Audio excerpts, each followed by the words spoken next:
So the big update is finally upon us. Yes, Biomutant is getting a very big patch, and it is out right now for PC. It's also headed to console very soon, but we have the full patch notes officially released by the Biomutant team right here. And yes, the game is definitely changing for the better. We are going to be talking about a lot of stuff right now. Plus, we're going to be going over everything that you can actually take with you into New Game Plus for those of you that have not headed into New Game Plus. And we're going to be talking about how Biomutant is doing in sales. Let me tell you what, it's doing better than you would think. And yes, we're going to talk about a lot more related to luck and much more. So let's dive into this, shall we? Hey everyone, what's happening? Open World Games here, hope doing good. And yes, we are talking about Biomutant because it is getting its big update, which is going to further improve the game. I cannot wait to dive into this update. So let's do this. Let's see what the community manager of Biomutant had to say right here. It says Biomutant post-release patch 1.4. And he says this: here is the full changelog for the patch that we just launched. The entire patch will roll out on PC first and then consoles as soon as possible due to the submission process and so on. We'll of course give an update when it is launched there. Now, as always, do feel free to discuss these changes on the official Discord here.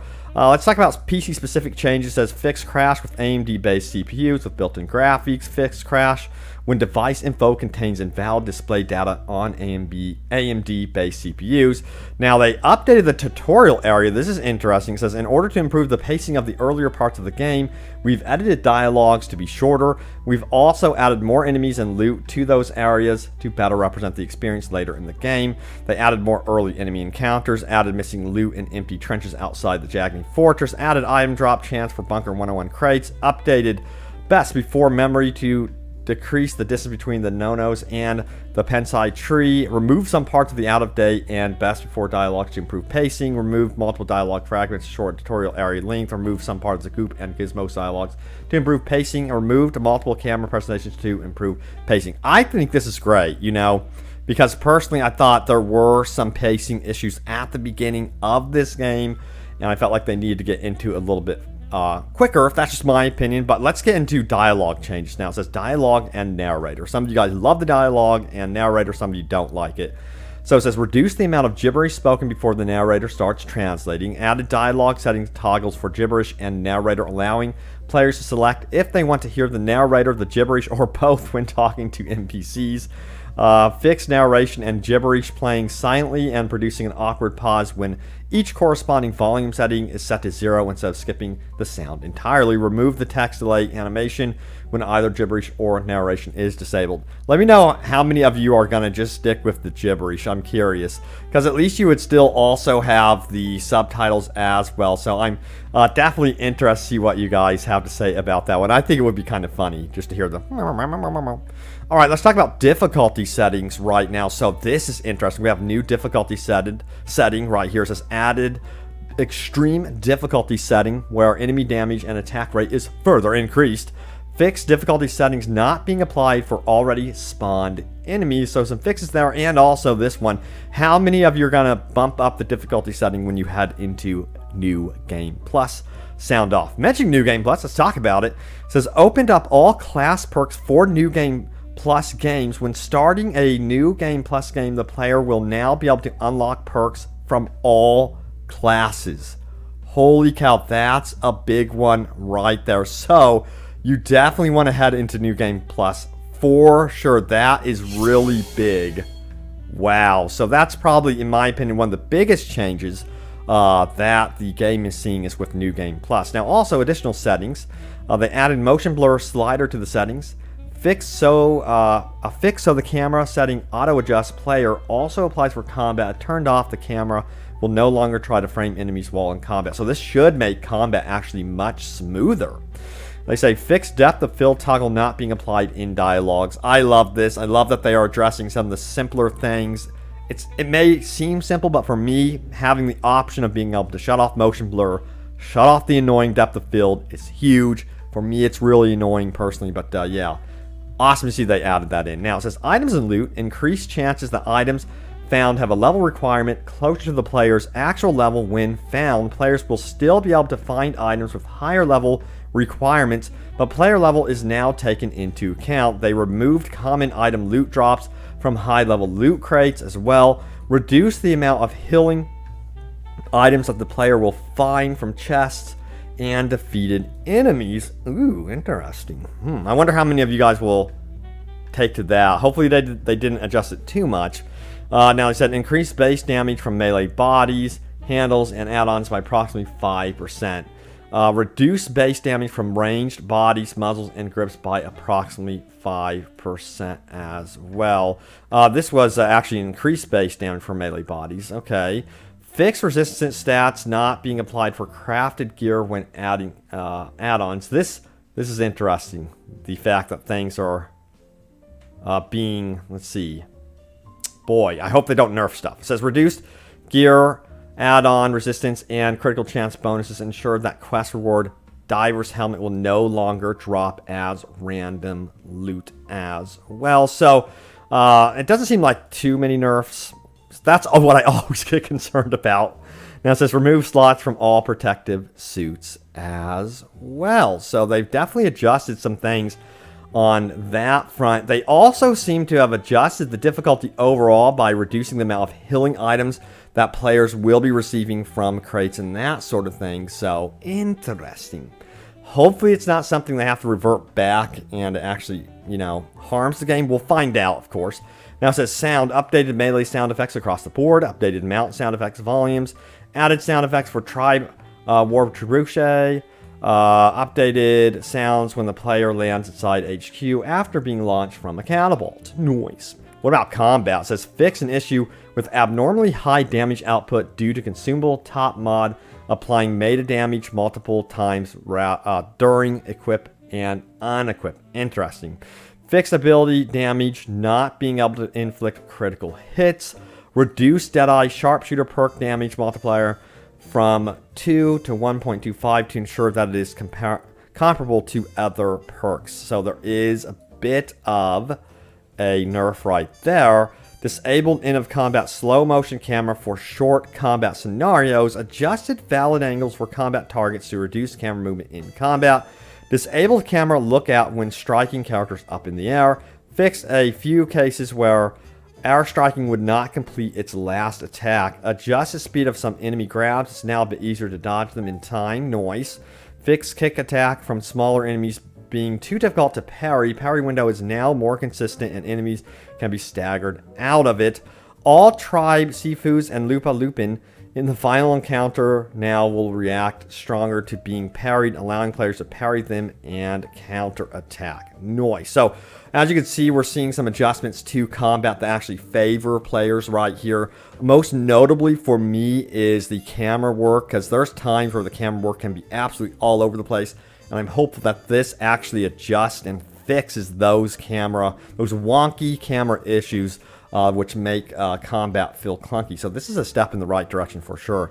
Now it says fixed issues with tracking on Jackknife staff attacks. First 3 hits will no longer overshoot targets and dodge attacks are more reliable. Fix sometimes spawning double death particle effects on defeated enemies. Fix issues with Pinshu Nunchuck not stopping its animation. Fix larger enemies with melee weapons animating too quickly at slow walking speeds. Now they adjusted hit reactions for Morks to make melee more viable and satisfying to use. Fix issue with dodge shooting when reloading not moving the character correctly. And fix issues with air strike sometimes being cancelled. They also adjust the range for melee attacks to improve enemy tracking and reduced misses. Now, fixed issues where melee gap closer would sometimes overshoot. Once again, one of those clunky things they have addressed right here. Fixed backwards attack for crushed weapons resulting in a miss most of the time. Yeah, I've noticed some things like that with this game's combat. As you miss things, and it's good to see they're fine-tuning this. Adjusted animations for unarmed and glove attacks to be faster. Fixed issue where the player would sometimes become stuck underneath larger enemies after being knocked to the ground, and then added the ability to slide underneath the legs of titans. Really? Check that out. We got to try that one out. Now it says fixed issue where the player would sometimes get stuck inside an enemy after a vault or leg slide move. Now they addressed an issue where the player would sometimes get stuck inside an enemy after airstrike.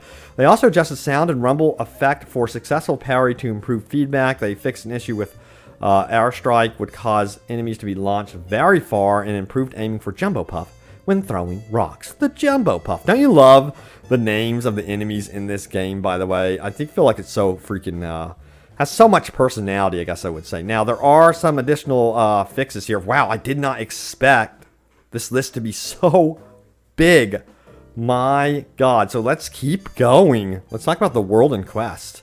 Quests and achievements. It says fixed game progress not being able to reach 100% due to unavailable quest states within a single playthrough. They also fixed back to the roots quest sometimes not being completed, adjusted tribe war flow to be more robust, fixed the old world gadgets trophy correctly unlocking after finding old world gadgets. Now, they have some crash fixes in here as well. Fixed crash when moving objects between areas using telekinesis. Now, user interface, let's talk about that one. New weapon Wung Fu is now only unlocked when the player has crafted a new weapon instead of being unlocked when looting an individual component. Added correct fast travel locked message when attempting to fast travel while climbing a ladder or falling. Added mercenary DLC indicator to the main menu. Added dark backdrop to quick time events prompt to improve readability on lighter backgrounds. Moved comic book effects to ensure that the counter quick time events prompt is visible. And then they reverse hypoxia warning percent value to be consistent with other zones, and added fading to enemy and friendly markers at 30 meters distance to reduce HUD clutter. Nice. So some cool HUD fixes there. Now, for the world, they removed several area objectives from Suburbia as they are tied to the Moog quest and could cause confusion. Replaced a couple of NPC tasks that didn't work as intended. Added missing no rain volume to the sewer entrances at oil fields to prevent indoor rain effect. Subnautica stations now fully covered by correct post-process volume. Improved look for indoor puddles. Fixed an issue where the player was able to fall through the world in the Myriad Fortress. They also addressed the issue where the player was able to fall through the world. So a lot of stuff with fixing issues with areas around the world as well, and how it's presented. Now, let's talk about miscellaneous. They disabled fast travel when jumping from water. Fixed an issue where the unspeakable hand, Wung Fu, could cause NPCs to fall through water surfaces instead of drowning. Now, they addressed an issue with rocket NPC being stuck in air after explosion. They addressed an issue with rocket NPC explosion particle effects popping when being removed, and adjusted free-for-all duration needed for mounts to trigger hard landing. And then they fixed attribute check labels to puzzles incorrectly being displayed as loot chance instead of intellect. Then they fixed infinite jump while using photo mode, and a bunch of other fixes right here, as you could see, as well. And they adjusted default camera pitch up a bit so it's not positioned directly behind the player, so some camera adjustments there as well. Fixed resistance being reset after modifying appearance. So yeah, they were absolutely busy for sure with getting this update ready, as you can clearly tell. My God, so that's really cool. Now, a lot of you probably aren't in New Game Plus, by the way, and you're wondering what is going to be in New Game Plus. I found this interesting article that actually has some interesting stuff and things. It says, in Biomutant's New Game Plus mode, players will start the game from the beginning while keeping much of what they got from their first playthrough. All their unlocked abilities, equipment, and skills will carry over, and the player character will also remain unchanged. In other words, their physical appearance will remain the same, although this can be changed in game, as well as their attributes and level. The player's aura score, which determines whether the playthrough is light or dark, will carry over, as well as all the player's currency. Now, the only thing that doesn't carry over from one playthrough to the next are the mounts that are acquired through story quests. Other mounts do carry over, though. Quest items, the signposts, which allow for fast travel, and all the story choices one has previously made right there do not carry over, while the player gets to keep much of what they've unlocked and will therefore be quite the squirrel route powerhouse. New Game Plus does give a boost to all the enemies too. All in all, this makes for a fun way to continue exploring. Yes, absolutely. And remember, now they've actually patched in where you get access to all of the, class perks in, one character, I guess, in New Game Plus, which is absolutely huge. So you have a real chance of messing around and freeforming it. That is freaking awesome. So I think a lot of people are going to be excited about getting to New Game Plus as quickly as possible, to be honest with you. Curious to see if that's going to be you. Sound off if it is. But yeah, also, it looks like the game is doing exceptionally well right now. It's sitting number 2. Only thing that's in its way is Spider-Man Miles Morales right now. But to think that this game made by 20 people is going toe-to-toe with such a AAA title like Spider-Man Miles Morales is something super impressive, and it means that this game has a place and perhaps it can turn into a franchise as well, which would be super exciting for sure. Now, as always, I'm going to go over your top comments really fast here. Let's do this, see what you guys had to say about my previous video, which was the following. It says, big update, gets new info that will change the game forever. This is definitely changing the game forever and for the better. Now, Soapy McNutt says, this game hit something in me that hasn't been active in gaming for years. Remember playing Banjo-Kazooie or Banjo-Tooie? That level of adventure is here. Sure, a lot of places are designed the same, but I'm not bound to the main story. Wandering off and completing side quests is actually rewarding in this game. This is a solid 8 out of 10. Forget the haters, play the game, and you'll love it. One of the top upvoted, if not the most upvoted comment right there. Totally agree. Jared Walsh, says, with half the negative reviews on YouTube, it's like they're not even playing the same game I am. Dude, I am feeling the same way. He says, one guy was like, I've pretty much done everything there is to do in 17 hours. I'm like, bro, I'm 35 hours in and haven't even fought a World Eater yet. I've noticed this a lot out on Reddit as well, how people are just exploring the game, really enjoying it. And they're not even on the main story quests, hardly. They're just focused on getting the mounts and cool stuff like that. Now, Savage Gamer says, I might be the only one who loves the narrator. He keeps me company on my long, lonely journey through the world. Absolutely. You know, I'm still not going to shut him off with this new update. I'm going to keep the narrator on. Let me know if that's you or if you're going to turn it to gibberish 100%. Thank you all so much for watching. Thank you for the love and support on the video. Stay tuned for more Biomutant and open world gaming goodness, and I will see you all next time. Take care.